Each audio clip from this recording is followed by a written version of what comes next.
The mood music has changed a lot in the UK. We are now platforming someone who, frankly, is a bigot. Turn around and look at where we started 10 years ago. We're a hell of a long way down the road at the moment. Nigel Farage is the leader of Reform UK. They've only got 4 MPs, but they're at 30-something% in the polls. And right now, they are the most popular political party in the country.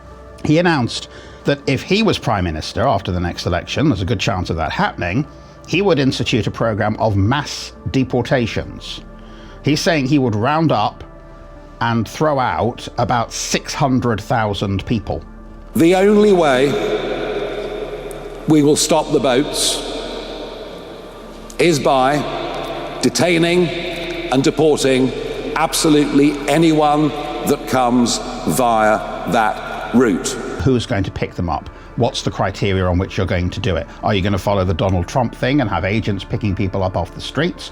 So there's all sorts of things that haven't been worked out.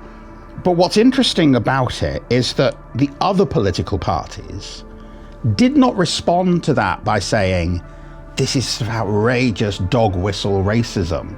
Because the undercurrent of what Nigel Farage and a lot of other people say is we've got to kick out people because people who've come from other countries are a threat, a danger, specifically a danger to women and children. And to use the language that is often used by the people outside the hotels, our women and children. The other parties don't say, this is racist, this is outrageous, this is an appalling way to talk about other human beings.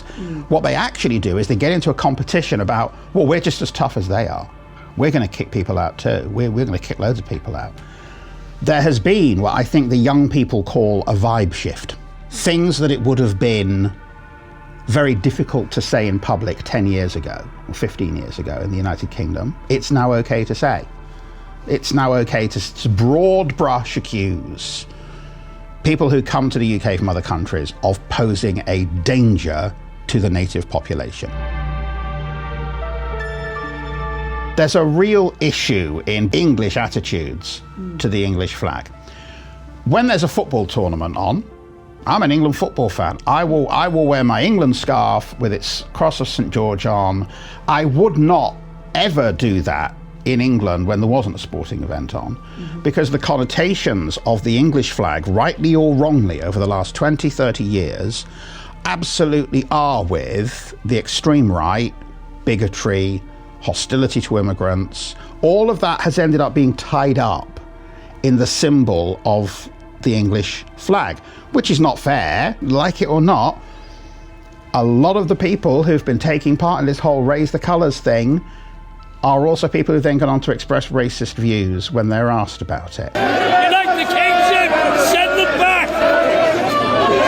You may remember the case of Lucy Connolly, who was the woman who was sent to prison because during those riots, she said on Twitter that people should burn down the hotels with the asylum seekers in. She didn't care if that made her a racist. She was sent to jail for inciting racial hatred. She was released. She was not treated as a prisoner released on license who'd been convicted of a crime of bigotry.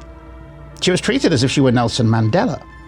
She was given newspaper interviews and television interviews and online interviews that treated her as if she were some sort of freedom fighter. She called herself a political prisoner.